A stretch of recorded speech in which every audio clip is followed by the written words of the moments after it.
So the first November 2nd election we want to talk about is the 1920 U.S. United States presidential election. Let's go with Wiki, since there really wasn't anything else about it. This is the only place that had all the information.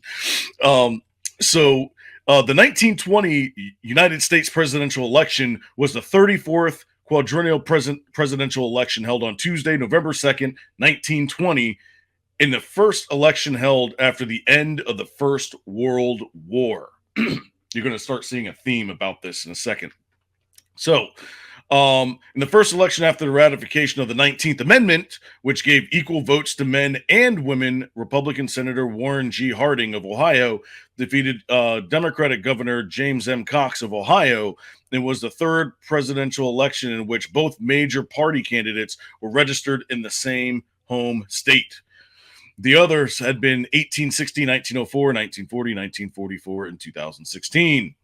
And the last time that state was New York, and it was the first presidential election to have its results broadcasted by radio. Incumbent Democratic President Woodrow Wilson privately hoped for a third term despite his severe physical and mental disabilities, but he had very little support. Former President Theodore Roosevelt had been the frontrunner for the Republican nomination, but he died in 1919 without leaving an obvious heir to his progressive legacy. The major parties turned to little-known dark horse candidates from the state of Ohio. Let's go. A swing state with a large number of electoral votes. Cox won the 44th ballot in the 1920 Democratic National Convention, defeating William Gibbs McAdoo, Wilson's son-in-law, A. Mitchell Palmer, and several other candidates. Harding emerged as a compromise candidate between the conservative and progressive wings of the Republican Party, and he clinched his nomination with the 10th ballot of the 1920 Republican National Convention. Man, dude, look at that map. I want you to appreciate that map real fast. Look at how many electoral votes come from Ohio at that time. 24. I got a better one. Boom. So this is it right here, the 1920. There you go. Yeah, so, man, he won 404 electoral votes. I mean, Hawaii and Alaska weren't part of the Union yet, so I wonder what was the middle ground here. I can't do math. Somebody in the audience help me out. But yeah. That's like, 260. Right. Ish. It's like 260 votes or something like that. Exactly. And look at this. Pennsylvania had 38 electoral. New York had 45. Well, see, and if you look out west, though, think about this. The western states still aren't as populated. Mm-hmm. Right? So the heavier populated states are going to get the more representation. Mm-hmm. And then as the other states populate, they gain more. Some of them not as much. New Hampshire has been exactly what it is. It is what it is, right? For them for over the years, but population matters. Yeah. Yeah. And you got Texas. Florida only had 6. My goodness, how time flies. All right. So let's go ahead and move on to the next one, which is the 1948 United States presidential election. And this one had one of the more famous photos, I believe. Let me see if it's down here. I don't see it. But it's the one with where it says Dewey defeats Truman, and Truman actually ended up winning, so he's holding up the newspaper like this. That was pretty funny. The 1948 U.S. presidential election was the 41st quadrennial presidential election and was held on Tuesday, November 2nd, 1948, in one of the greatest election upsets in American history. Incumbent Democratic President Harry S. Truman defeated heavily favored Republican New York Governor Thomas E. Dewey, and third-party candidates, becoming the third president to succeed to the presidency upon his predecessor's death to be elected to a full term. Truman had been elected vice president in the 1944 election and succeeded to the presidency in April 1945 upon the death of Franklin D. Roosevelt. He won his party nomination in the 1948 Democratic National Convention only after defeating attempts to drop him from the ticket. The convention civil rights plank caused a walkout by several Southern delegates who launched a third-party Dixiecrat ticket led by South Carolina Governor Strom Thurmond. If you guys know who Strom Thurmond is, he was in Congress like since the Stone Age. Right. That guy did what, like 70 years in Congress? How? But anyways, let's see. The Dixiecrats hope to win enough electoral votes to force a contingent election in the House of Representatives where they could abstract concessions from either Dewey or Truman in exchange for their support. Former Vice President Henry A. Wallace also challenged Truman by launching a progressive party and criticizing the confrontational Cold War policies. Dewey, the leader of his party, liberal Eastern wing of the 1944 Republican presidential nominee, defeated conservative Ohio Senator Robert A. Taft and other challengers at the 1948 Republican National Convention. This was the first election at primary and general election debates, with Dewey debating Harold Stason in Republican primary when Norman Thomas debated Farrell Dobbs in the general election. So let's go take a look at this, because I think the Dixies. I found that we've Vashnik sent me the picture where he's got the Dewey defeats Truman. Oh, that's and awesome. It's Truman holding up the copy. So this is this thing, like, just to dispel some of the tinfoil out there. If you go out into Africa, you will find Super Bowl champion T-shirts for teams that lost, because they print both, and they ship them out across the sea, and they give them away to poor people in Africa, I guess. So it's the same thing with the newspapers. They just, sometimes they get out in the wild, and that's what happens. Exactly. Yeah, no, the funniest one I saw was I think it was the Orange Bowl, and it was Alabama versus Michigan State, I believe. And Alabama won that game, but my friend, he actually had the Michigan State Orange Bowl champions on it. So those are hilarious. As soon as I saw it, I was like, that's not right. Then he goes, yeah, I know. Get that bootleg. Get that bootleg. Yeah, so as you can see, you actually have a couple of states. I'm guessing these are the Dixie states that they were talking about. The states' rights. Yeah, exactly. Tennessee, I guess, had one of his delegates that flipped over, and that must be in protest. That has to be a protest vote there. Mm-hmm. Yeah. So, yeah, but he still ended up winning regardless. Now let's check these out now. So New York had 47. Pennsylvania actually went down to 35. But more people started moving out to the west at this point. California is getting 25 at that point. Mm-hmm. Texas still isn't up to 40 yet. And Florida's up to 8. Florida grew. I mean, over the next 50 years, like the population of Florida, I think, like quintupled. It was like at least doubled every 10 years. It's crazy.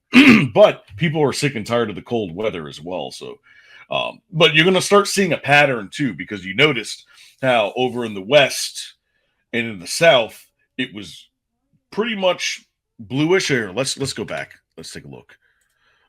So in the South, I'm sorry, it was in the South that was bluish. And over here in the West, in the North, it was all red. But you can see what 20 years does. Mm-hmm. That's crazy.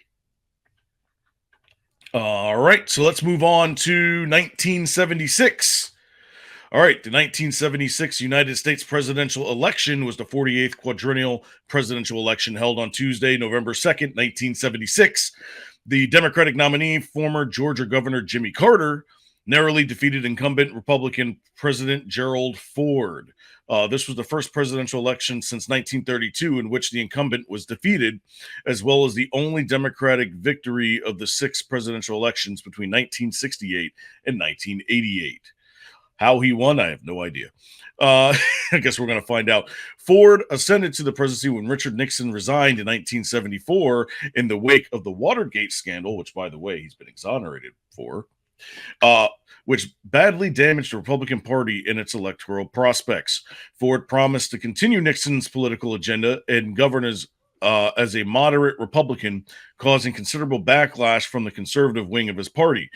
It spurred from the California governor, Ronald Reagan, to mount a significant challenge against him in the Republican primaries, which Ford narrowly prevailed. Carter was known outside of his home state of Georgia as the start of the Democratic primaries, but then emerged as the front runner after his victories in the first set of primaries.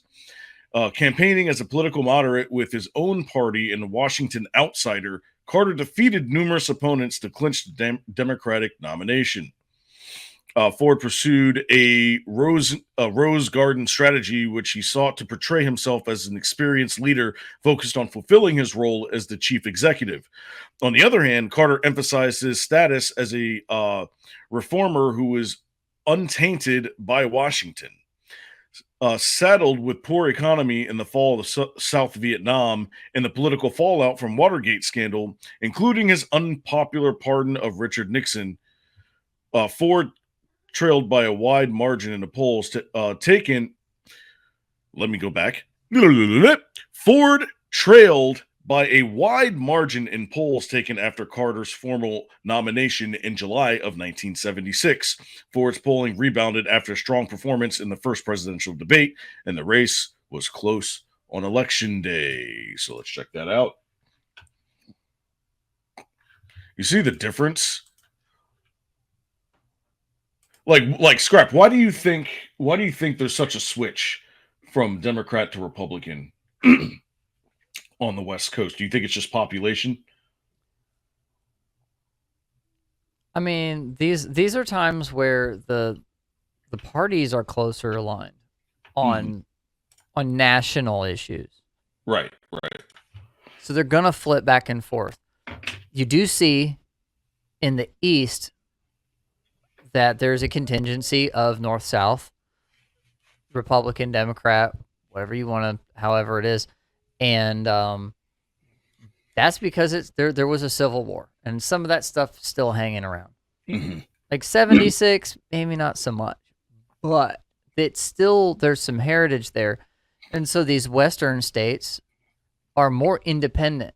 They're still free. You know, a lot of them decided they were not going to be doing what was all this East Coast stuff, right? They wanted to go continue that American dream, frontiersmen, everything. And so they have that, you know, that free spirit out that way. And so they'll go back and forth. They go back and forth quite a bit on that.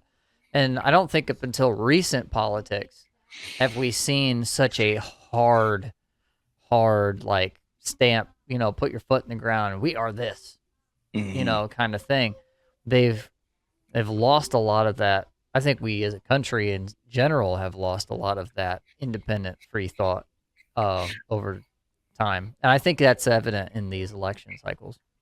Exactly. Well, that and we just gave our free thought to the government and let them decide, which was a big mistake. All right. So then finally, we've got the 2004 presidential election. And this was the 55th quadrennial presidential election held on Tuesday, November 2nd, 2004. Republican ticket of incumbent President George W. Bush and his running mate, incumbent Vice President Dick Cheney, was reelected to a second term. They narrowly defeated the Democratic ticket of John Kerry, a senator from Massachusetts, and running mate John Edwards, a senator from North Carolina. Secret Service dropped the ball that day when John Kerry came through my town when I was in high school, because I had an apartment view of his tour bus where I lived. Oh boy. And the secret, they did realize where I was. I didn't know he was coming to town. I was like, there's a big tour buses in town. And I'm out on the balcony just hanging out, you know, and all of a sudden there's like 5 or 6 like suits walking through the parking lot in the back alley like, who is this guy? And here's me. I'm out there on the back. I had a little PV bass amp, my Fender jazz bass. Just I was just playing my bass, and I was like, "What's going on in town?" That's funny. I don't know. Yeah. I don't know why he stopped in that town. There was like 3 lights and a gazebo. You could spit across town. Whatever. Hey. But yeah, so this one's probably uh one of those elections a lot of people remember. Of course, you had the 2000 election, with with the state of Florida and the ballots that were Chad. put into a box and thrown into the middle of the ocean, or at least that's what Al Gore thinks. But The Chads that hung around a little too much. yeah, exactly. Dude, could you imagine the Chad memes, the hanging Chad memes if it was today? It'd be like you have the Chad like doing pull-ups on the ballots or Oh something my god! stupid. Could Or you on top imagine of the box of ballots. on like yeah, That's dude. hilarious. Oh man. But yeah, so you can see how the electoral college has switched since See, here we start seeing California, Oregon, Washington go blue. Mhm. We're starting to see that come out in those elections. But you also notice that there are a lot of the blue states are by water in all the big major metropolitan areas too. Yep, except Florida, Texas. Yeah. You notice that there is a switch in how the southern states vote. It was blue for a lot of years, and then it Southern goes Democrats. and then it goes red. You know, Yeah. But I think a lot of this, because a lot of times people talk about there was a switch in the parties. I actually don't think that. I think it was just a switch in demographics. right? Yeah, Yeah, I think people just left certain areas and moved to other areas, and then you know that would they voted with their ideology in those areas, and that's the reason why north to south, you have this change, because there's like, please tell me the point in which our government decided, hey, you know what? Let's have a handshake agreement and let's just trade and see if anybody sees it. right. Like nobody's gonna do that. So, but yeah, but it's what is this one delegate in Minnesota? Um, I'm not sure. Does it even say? Oh, Yeah, it should be at their other see election facts below. let's see, margin of victory, and then it doesn't really say what they are. It should say, just give it a, hold on a second.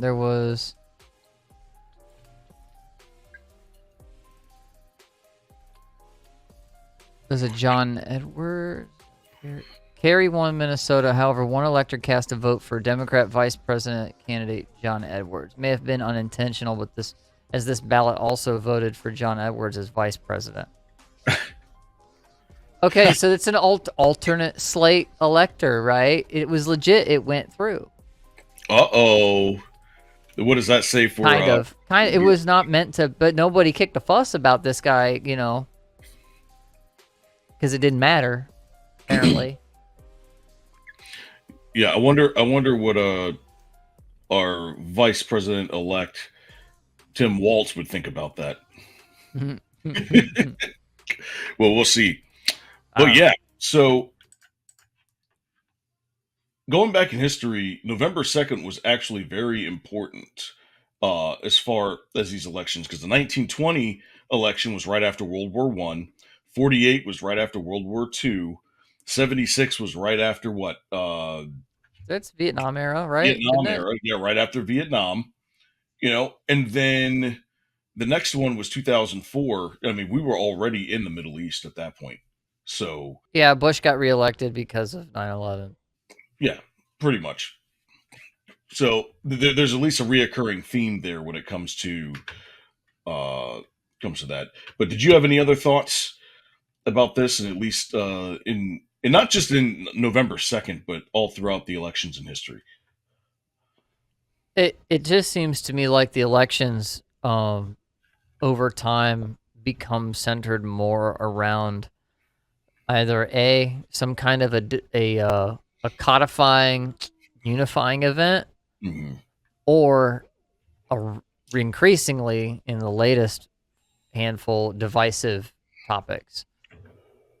Obama was elected because a bunch of people they wanted the virtue signal that they weren't racist instead of voting for somebody that Yep. actually. Although I don't know if I would have trusted the other party at the time because wasn't it Cheney? Didn't Cheney run or Romney at one point against I think Obama? it was Romney and oh my god, who was the other one? Not Ron Paul. They were straight establishment war hawk Republicans. What is wrong with me? All How of do I them. not like? I know it. I So see his face. I just can't remember. Yeah, I know. Yeah. Okay. You're gonna look it up. Well, while he's looking that up, that was this day in history.